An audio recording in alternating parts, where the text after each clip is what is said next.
Growing Frogs by Vivian French. Illustrated by Allison Bartlett. Frogs are in danger. Please help. Rules for frog lovers. Don't ever take frog spawn from a pond in the wild. You should only take frog spawn from a man-made pond, and only take a little.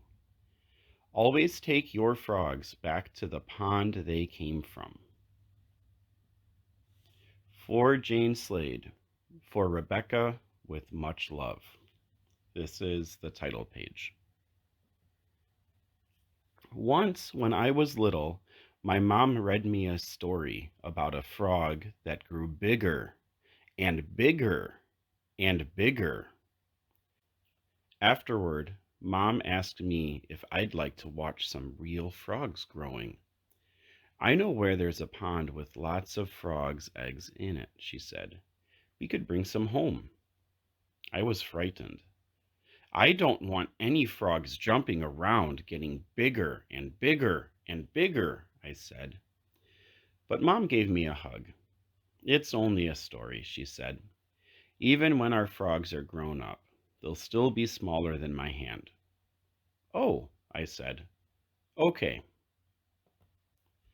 The next day we went to look at the pond.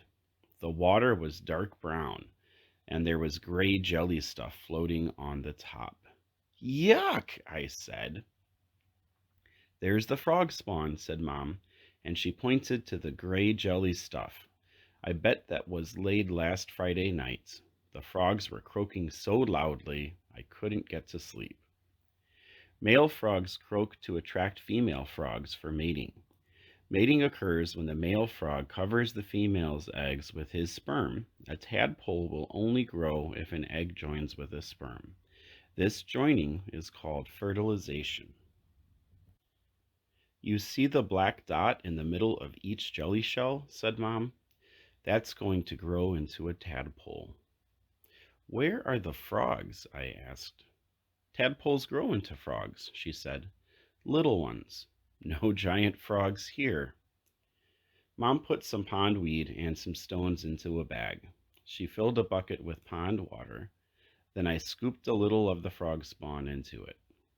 Always use pond water for growing frogs at home. Tap water has chemicals like fluoride in it that might poison the frogs. When we got home, we put everything into a big fish tank in the kitchen. The cat kept peering at it, so we had to put a wire net over the top.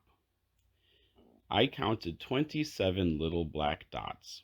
Each dot was inside its own jelly shell. The tank needs to be kept somewhere that's cool and away from direct sunlight. Every day when I woke up, I went straight downstairs to look at the frog spawn. The little dots grew into bigger dots, and then into tiny curls.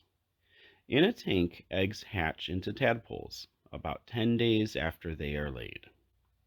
And one morning, I saw the first tadpole wriggling out of its jelly shell. At first, the tadpoles didn't do much. They just stayed close to their jelly shells and nibbled at the pondweed. But after 2 or 3 days, they looked quite different. There were feathery things on their heads, and I could see their eyes. They swam very fast. The feathery things are called gills, and they're what underwater animals use for breathing. 10 of the eggs didn't ever hatch. The black dots went dull and cloudy, and Mom took them away. The main reason eggs don't hatch is that they aren't fertilized during mating. Then we cleaned out the tank and put in fresh pondweed and pond water. One of the tadpoles swam into my hand when I was putting a stone back. It was slippery and slithery, and it made me jump. After the tadpoles hatch, the pond water needs to be changed at least twice a week. After a while, I got used to having tadpoles, and I didn't look at them so often. When Mom told me their little feathery things had disappeared, I didn't believe her. But it was true. Tadpoles have gills on the outside of their bodies at first. Then they grow gills inside their bodies, and the outside ones disappear. I was the one who saw the next change, though. Look, I shouted, and Mom rushed to see. Some of the tadpoles had grown two little bumps. Mom said the bumps would grow into back legs. They grew very quickly. One day there were two little bumps. The next day the bumps were stumps. The day after that they looked almost like real legs.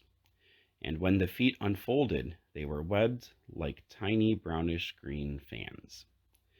They aren't tadpoles anymore, I said. They're not quite frogs. The not quite frogs grew front legs next, and then their tails got shorter, and their mouths got wider. Now they're frogs, Mom said, baby ones. Soon the baby frogs were popping up and gulping at the surface of the water. One of them tried to climb onto the stones, but it slid off. Mom said they were getting ready to leave the water. Grown-up frogs breathe air, she said. That's what the stones are for, so our frogs can climb out of the water and breathe. As tadpoles slowly turn into frogs, they grow lungs for breathing air, and their gills disappear. Not long after that, Mom said it was time to take our baby frogs back to live in the pond with all the other baby frogs. I was sorry to leave them, but Mom said we could come back and visit every day. Baby frogs need space to grow and room to hop around. Grown-up frogs live most of their lives on land, returning to their ponds only to breed. One rainy morning, a week later, Mom woke me up very early. Hurry, she said, and we ran downstairs and out to the pond. There were hundreds of tiny frogs hopping over the grass.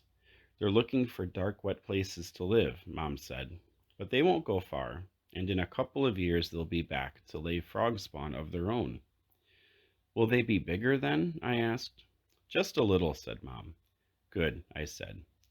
I like having frogs jumping around, getting bigger and bigger and bigger. Here's an index of words that you might see in the book and where they are located. Look up the pages to find out about all these froggy things. Don't forget to look at both kinds of words, this kind and this kind. The end.